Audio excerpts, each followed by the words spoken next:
To change video in a Canva template, I'm going to come over to the Explore Templates section here. Select the landscape video. I'm going to scroll down to just find a template I want to work with. Let's select this template and let's click on Customize Design.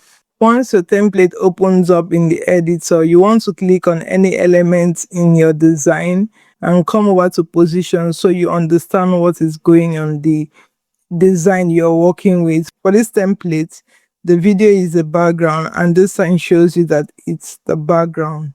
To change this video in this template, you want to search the kind of video you want to change it to. If you have your own video, you can bring it from the Uploads tab. I'm going to go into Elements here and come to Videos, and you search from this part the kind of video you want to use. I'm going to just search for Stickman, and I have these videos come up. You want to select the video you want to swap it with. I'm going to hold this and make sure it highlights the background. You see, that way I replaced it with what is here. I didn't move anything or delete anything. I just replaced it with the video that is here.